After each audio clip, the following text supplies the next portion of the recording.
Assalamualaikum warahmatullahi wabarakatuh. Anak-anak kelas 12 IPA dan IPS, saya akan menjelaskan tentang bab 2 ya, persamaan dasar akuntansi. Yaitu konsep persamaan dasar akuntansi yang pertama. KD-nya yaitu 3.2 mendeskripsikan konsep persamaan dasar akuntansi. Lanjut ya. Konsep persamaan dasar akuntansi. Persamaan dasar akuntansi ini digunakan sebagai dasar pencatatan sistem akuntansi. Artinya, setiap transaksi yang terjadi harus dicatat dalam dua aspek. Transaksi yang mengubah aktiva diimbangi di perusahaan pada kewajiban atau modal. Jadi, aktiva itu harta ya, harta atau aset atau kas bisa dibilang. Nah, nanti harus diimbangi dengan sama dengan yang harus balance dengan kewajiban. Kewajiban itu utang dan modal. Jadi, nanti kita ketemu rumusnya, yaitu persamaan dasar akuntansi adalah keseimbangan antara sisi kiri aktiva dan sisi kanan pasiva. Jadi, aktiva harus sama dengan pasiva. Perubahan yang timbul akibat adanya transaksi keuangan, keseimbangan akan selalu dipertahankan. Jadi, persamaan dasar akuntansi ini harus balance ya. Nah, persamaan dasar akuntansi ini berguna untuk mengetahui perubahan kekayaan dalam perusahaan setiap terjadi transaksi dan mengetahui berapa yang telah digunakan dan dibelanjakan dalam satu periode akuntansi.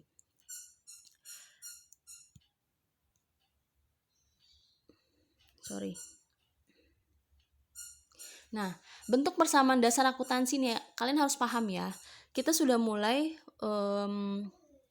sudah harus paham mengenai apa itu aktiva, apa itu pasiva, harta itu apa, utang apa, modal apa gitu ya. Nah, ini bentuknya aktiva sama dengan pasiva. Aktiva itu adalah harta milik kita. Nah, kalau pasiva itu yang kita utang dan modal itu pasiva ya. Nah, seperti ini, lihat.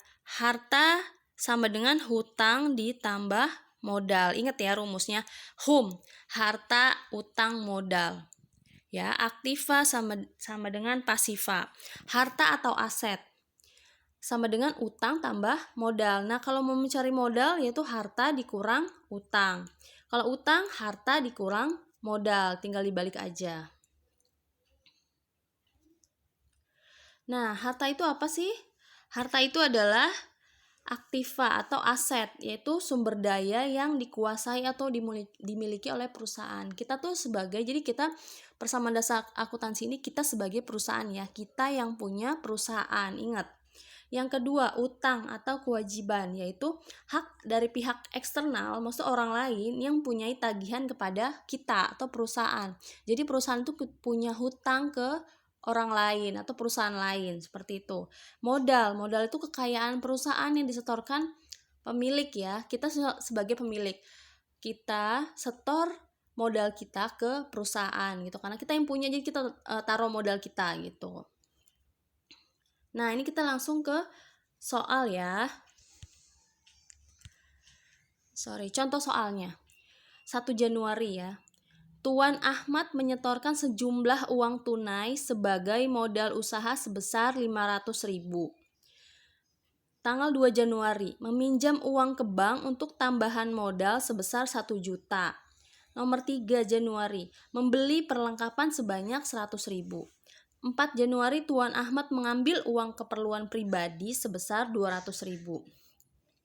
Nah, buatlah tabel persamaan dasar akuntansi. Nah, gimana nih cara buat tabelnya? Nah, kita pelajari ya.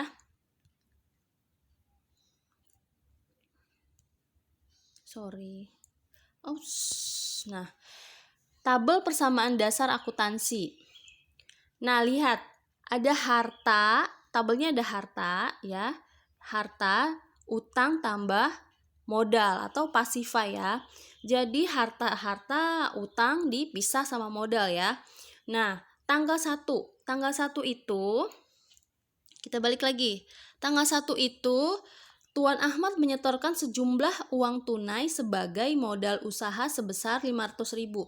Dia nyetor ya, Tuan Ahmad ini yang punya pemilik ya, pemilik perusahaan itu. Jadi Tuan Ahmad tuh menyetor uang sebesar 500.000 ke perusahaan sebagai modal. Nah, berarti kas kita bertambah ya. Kas kita bertambah, modal kita bertambah. Jadi, kas bertambah, tulis 500.000, modal bertambah 500.000. Seperti itu tanggal 1. Yang tanggal 2, meminjam uang ke bank. Berarti si pemilik Tuan Ahmad itu punya utang ke bank. Tambahan modal sebesar 1 juta. Berarti dia minjem uang ke bank sebesar 1 juta, modalnya bertambah dong. Nah, utangnya bertambah nggak? Utangnya bertambah. Utangnya bertambah sebesar 1 juta. Lihat, tanggal 2 garisnya ya. Utang tambah 1 juta, kas kita bertambah 1 juta sebagai modal. Maksudnya kas kita tuh jadi bertambah kan, gitu. Posisi fisiknya kita bertambah 1 juta. Berarti kas kita di perusahaan bertambah 1 juta. Nomor 3, membeli perlengkapan sebanyak 100.000. Membeli perlengkapan sebanyak 100.000. Berarti kalau kita beli perlengkapan kita bertambah nggak barangnya? Ke perusahaan bertambah dong. Perlengkapan kita bertambah, lalu perlengkapan kita bertambah 100.000. Nah, kas kita ngeluarin uang kan, cash. Berarti kas kita berkurang 100.000. Nah, nomor 3 lihat tanggal 3. Tanggal 3 ini 100.000 berkurang. Berkurang itu kalau dalam bahasa akuntansi berkurang itu dalam kurung ya, bukan minus tapi dalam kurung. Ingat, dalam kurung itu artinya berkurang. Berkurang kasnya 100.000 ya, seperti ini nih tanggal 3. Paham ya? Nah, lalu tanggal 4. Tuan Ahmad mengambil uang untuk keperluan pribadi sebesar 200.000.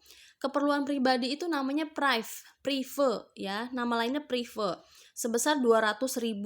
Ngambil uang berarti, lihat, berarti modalnya berkurang dong, karena kan keperluan pribadi nih, uang modalnya berkurang 200.000, serta kasnya berkurang 200.000. Berarti kita kurangin tuh, kasnya 200.000, modalnya 200.000. Nah, harta harus sama dengan pasifa totalnya. Coba kita totalkan. Kas udah kita kita tambahin semua lalu dikurangin 100.000. 500.000 ditambah 1 juta dikurang 100.000 dikurang 200.000, hasil totalnya 1.200.000. Nah, perlengkapan 100.000 turunin. Lalu utang modal, utangnya 1 juta, modalnya 300.000 karena dikurang ya, jadi 300.000.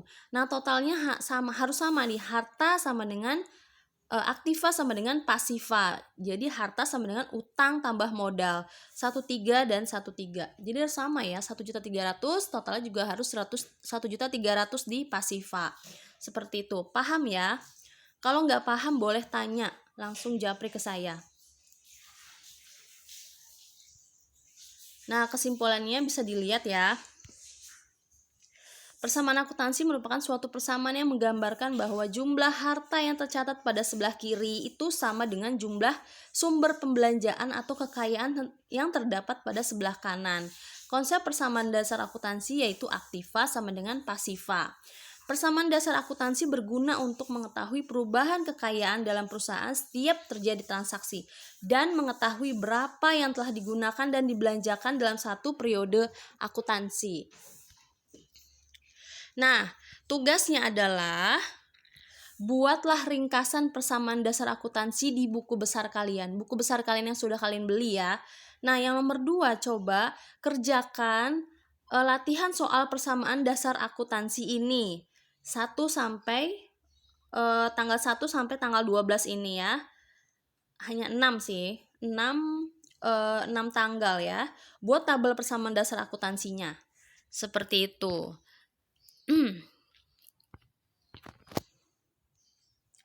Oke, terima kasih ya. Saya punya kata-kata untuk kalian, yaitu kemalasan memang tampak menarik, tapi kerja keras adalah memberikan kalian kepuasan. Semangat. Saya mohon untuk kerjakan di buku besar kalian ya. Japri ke saya tugasnya. Lalu boleh tanya japri ke saya kalau tidak paham. Ya, terima kasih. Assalamualaikum warahmatullahi wabarakatuh.